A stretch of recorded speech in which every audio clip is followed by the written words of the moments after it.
하나님께서 우리를 사랑하십니다. 하나님이 우리를 향한 그 계획하심이 무엇인지를 우리가 깨달아 알고 오늘도 믿음으로 나아갈 때 놀라운 은혜가 우리 가운데 넘쳐나게 되어집니다. 이제 예수님께서 베다니에 이르시는 것을 볼 수 있습니다.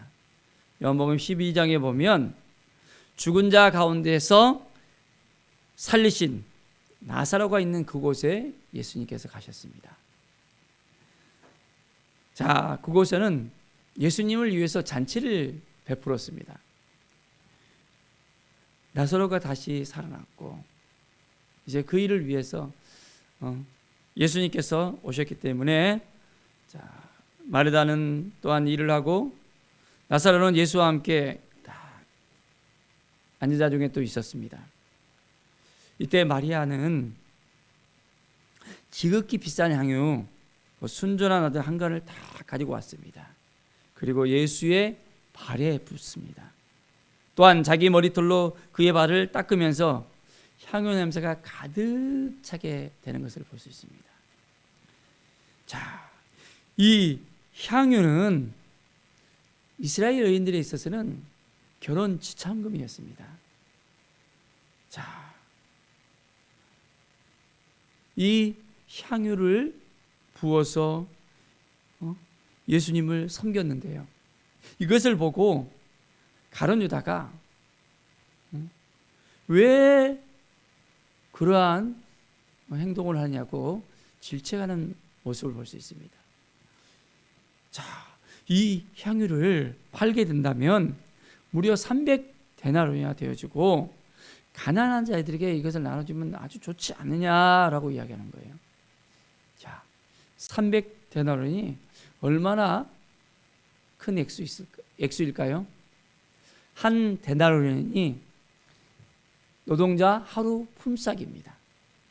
하루 임금이 보통 우리가 10만 원을 잡는다면 300데나리온이면 곱하기 300을 하면 어떻게 됩니까?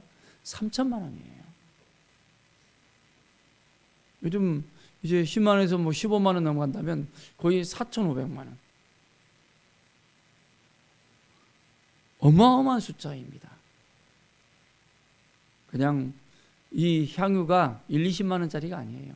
몇 천만 원이나 되는 효과의 그런 향유를 예수님의 발에 붓고 이제 예수님을 또한 더욱더 기리는 그런 모습을 갖다 볼 수 있습니다.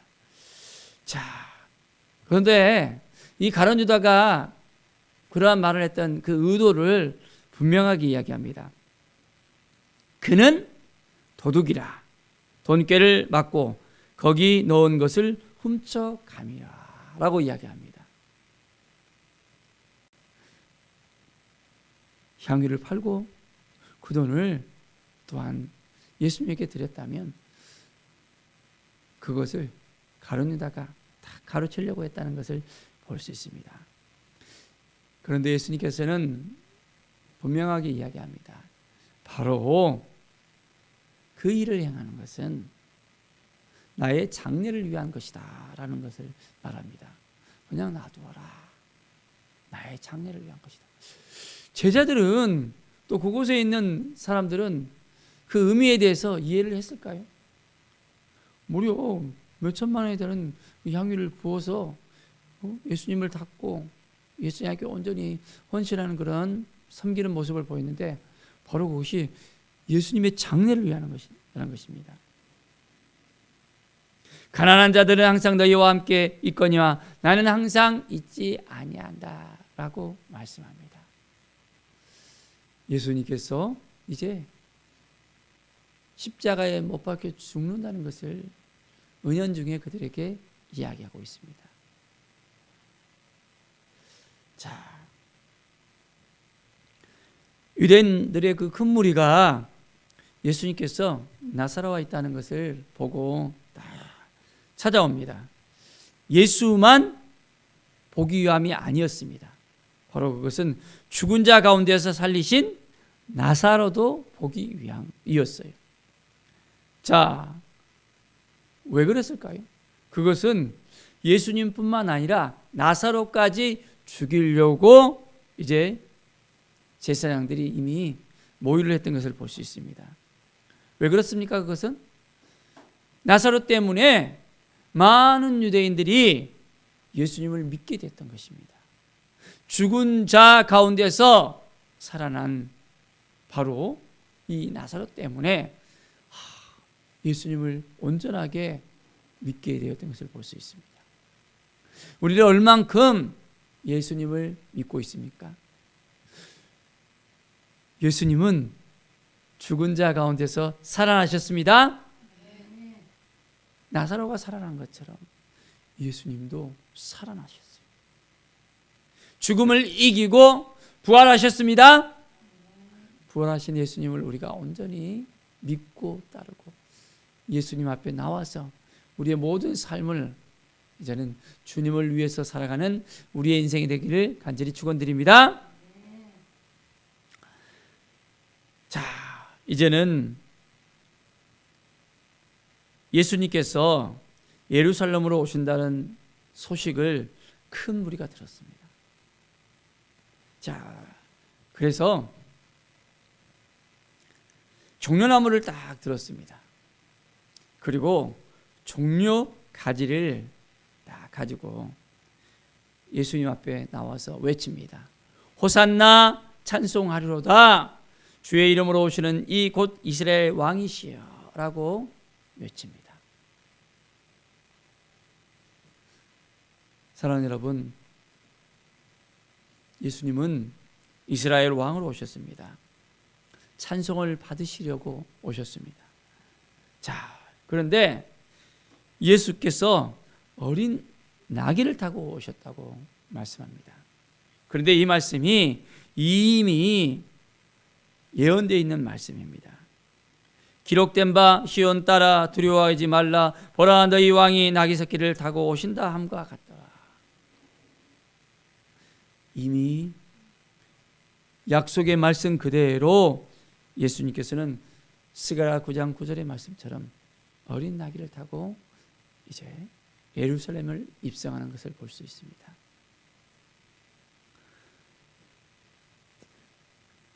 제자들은 이 일에 대해서 깨닫지 못합니다. 그 후에 이제 예수님께서 영광을 얻으신 후에야 이것이 무슨 의미인지를 알게 되어집니다. 자, 우리는 얼마나 예수님의 그 가신 길을 잘 알고 있습니까? 예수님을 얼마나 잘 믿고 있습니까? 믿음으로 우리가 살아갈 때 주님의 우리를 향하신 그 계획하심을 온전히 깨달아 알 수 있습니다.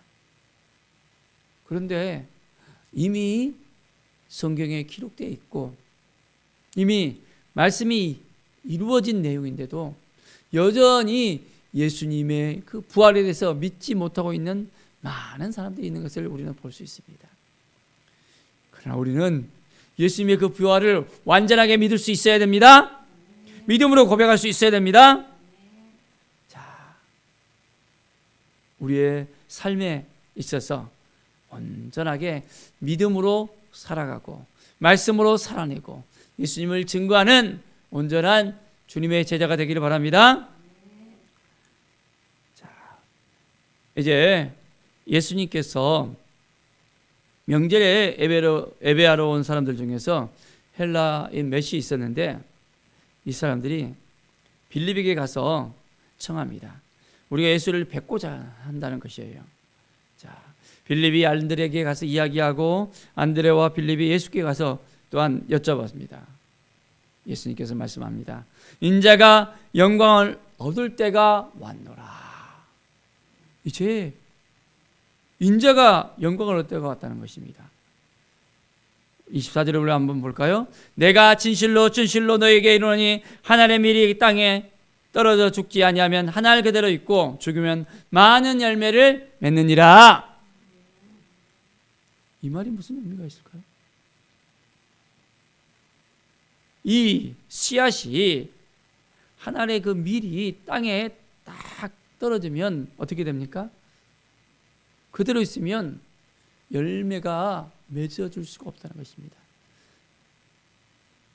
그 열매가 이제는 완전하게 떨어져서 이제 죽으면 많은 열매를 맺게 된다는 것. 우리 주님께서 죽지 않았다면 어떻게 됐을까요? 사람들이 구원을 얻을 수 없게 되어집니다. 그런데 예수님께서 이 땅에 오셔서 이제는 십자가의 그 죽으심을 통해서 많은 영혼들이 이제는 구원을 얻게 되어졌습니다. 온전하게 우리는 이것을 깨달아 알아야 됩니다.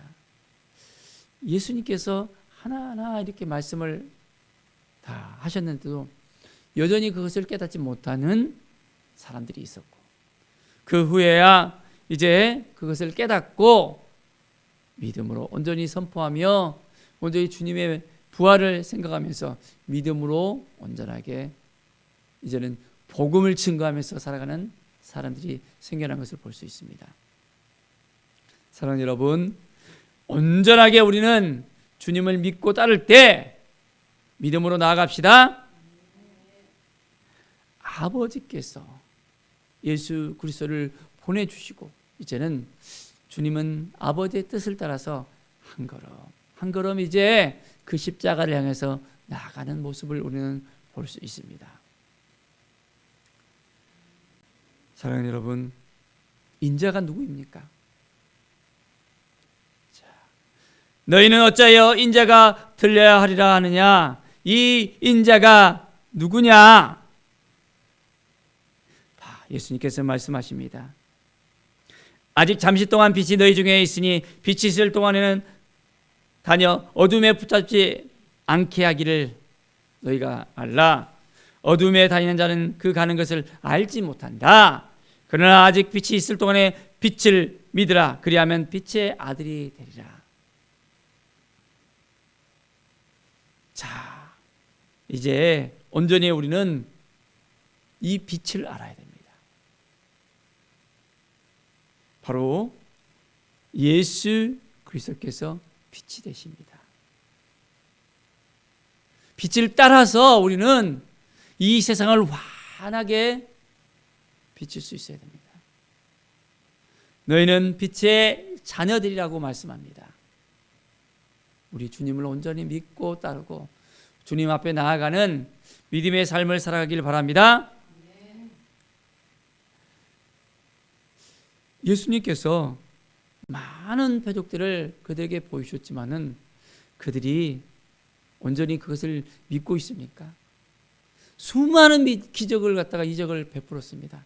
그러나 그들의 마음은 완고했고 예수님을 따르지 못했던 걸 볼 수 있습니다. 자, 이사야의 말씀에 그것이 분명하게 나오고 있습니다. 40절 보십시오.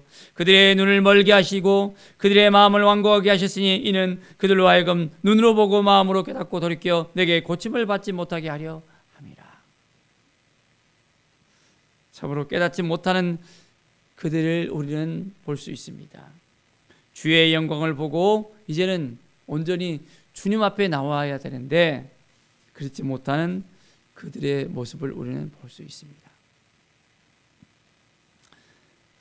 자, 예수님을 믿고 있는데도 이제는 바리새인들 때문에 그것을 드러내서 예수님을 믿는다라고 이야기하지 못하는 사람들이 있었습니다. 왜 그렇습니까? 출교를 당할까 봐. 출교를 당해서 이제는 그들이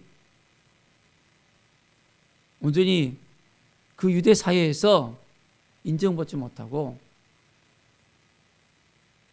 완전히 퇴출을 당하게 되는 그런 일들이 있었기 때문에 굉장히 예수님을 믿는다고 말하는 것에 대해서 두려워하고 있는 것을 볼 수 있습니다. 지금도 마찬가지입니다. 이스라엘에 가보면 예수님을 믿는다면 이 유대교에서 예수 믿는 사람들을 이제는 또한 인정하지 않고 핍박하는 그런 경우들을 볼 수 있습니다. 자, 44절에 보십시오. 나를 믿는 자는 나를 믿는 것이 아니요 나를 보내신 이를 믿는 것이며 했습니다. 바로 하나님을 믿는다는 것입니다. 예수 그리스도를 믿는다는 것은 바로 하나님 아버지를 믿는다는 것입니다. 자, 사람이 내 말을 듣고 지키지 아니할지라도 내가 그를 심판하지 아니하노라. 내가 온 것은 세상을 심판하려 함이 아니요 세상을 구원을 하려 함이라고 분명하게 이야기합니다. 예수님은 이 땅에 오신 그 이유가 세상을 구원하시기 위해서 오셨습니다. 예수님을 믿고 따르고 예수님 앞에 나가면 우리는 구원을 받습니다. 예수님을 믿지 않은 많은 영혼들이 예수님을 믿게 되어진다면 구원의 역사가 우리 가운데 있게 되어집니다. 말씀의 역사가 우리 가운데 있게 되어집니다. 성령께서 우리로 하여금 깨닫게 하시고 우리로 하여금 예수님을 알게 하시고 믿게 하고 예수님 앞에 나오게 하셨습니다. 이 믿음을 지켜내며 많은 영혼들이 예수님 앞에 나와서 이제는 주님, 당신은 하나님의 아들입니다. 내가 당신을 믿습니다. 구주 예수 그리스도, 우리를 위해서 십자가에 못 박히신 예수 그리스도를 통해서 우리의 삶이 회복이 되어졌습니다. 치유가 되어졌습니다. 구원을 받았습니다. 믿음으로 고백하는 우리의 삶이 되어지기를 간절히 축원드립니다. 기도하겠습니다. 하나님 감사합니다. 우리의 믿음이 더 뜨거워지게 하여 주시옵소서. 말씀 앞에 서게 하여 주시옵소서. 온전히 예수 그리스도를 믿고 신뢰하며 따르며 주님 앞에 나올 수 있도록 인도하여 주시옵소서. 담대하게 예수 그리스도를 증거하는 우리의 삶이 될 수 있도록 도와주시옵소서. 우리 가운데 혹시 두려움이 있습니까? 예수 그리스도를 증거하는 것에 있어서 여전히 우리의 마음이 이제 온전하지 못한 마음이 있습니까? 담대함을 가질 수 있도록 성령께서 주장하여 주시옵소서. 때를 얻든지 못 얻든지 예수 그리스도를 증거할 수 있는 믿음의 삶을 살게 하여 주시옵소서. 감사드리며 예수 그리스도의 이름으로 기도드립니다. 아멘.